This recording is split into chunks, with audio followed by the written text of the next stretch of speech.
There's a Raymond Floyd quote that says, if we were given the same physical game and we played a match, I would beat you 99 times out of 100. And it's because I know how to play the game better than you do. In this video, I'm going to give you a few examples of playing the game better and playing the game smarter that's going to lower your scores right away. Check this out. So what we have here is a long par 5, water all the way down the left, trees up the right side, and I'm going to give you a strategy for how to play this hole smartly. Typically I'd be playing into this area here, but because of the strong headwind, we're playing a little bit further right.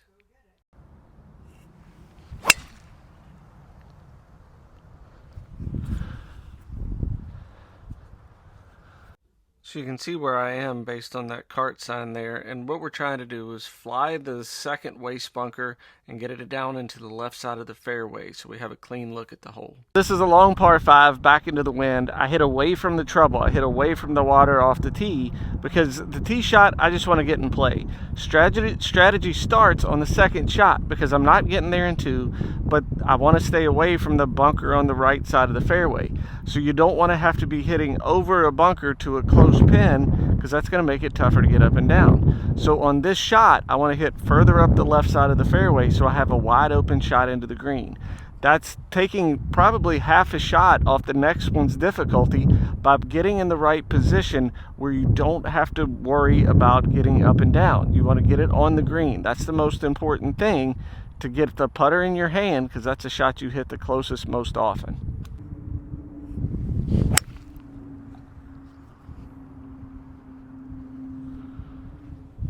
Here you can see what we're left with. Clear shot to the flag, no bunkers in the way. You can see my ball's a little bit left to center like we wanted. So this is mission accomplished. I'm far enough left in the fairway that I have a clean look at the hole. I don't have to go over the bunker at all. Now, I have 126 left in. I'm hitting a 9-iron. That's usually my 150 club, so the wind's really hard. So I'm not going to hit a pitching wedge, which I could get there on a normal day, because if you hit a club harder into the wind, you get a lot more backspin. When you get a lot more backspin into the wind, it blows straight up in the air and you're actually going to lose distance. So I'm going to swing smoother with a 9-iron to cut through the wind a little bit better with less backspin.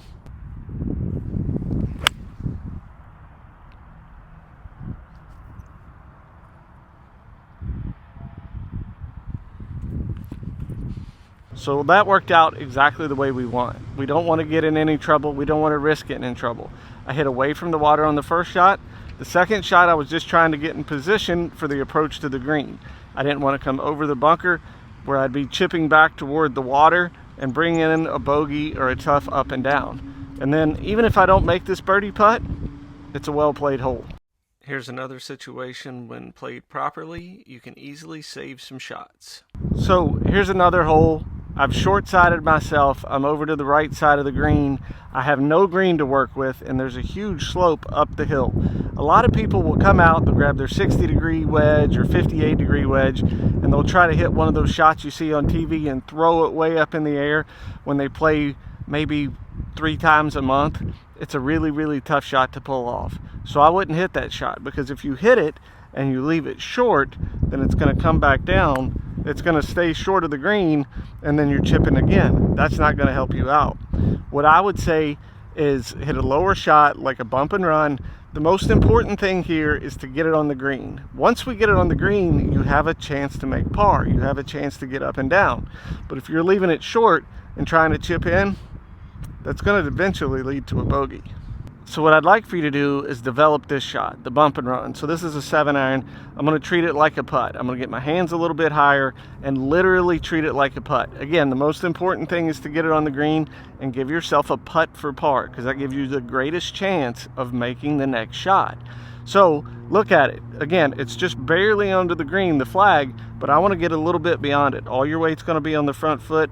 It's just a putting stroke, and you're just trying to get it up there beyond the hole to give yourself a look at par for the next one.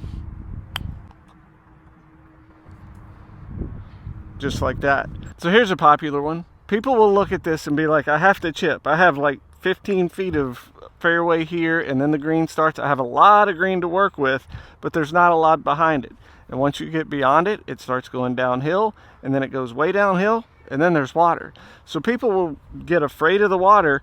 They'll try to chip it and leave it short, and then they're chipping again. Or they'll blade it all the way across the green, and then they're in the water or chipping back up. I would say just go ahead and putt it, especially if you're not getting to play a lot. You can hit it the closest with the putter almost all the time. So get the putter in your hand when you can. So take a look at it, read this just like you would a regular shot. And all we're trying to do is nuzzle it up there close. This is not one you're expecting to make, but if you do, great. But the most important thing is get it on the green and give yourself a par putt.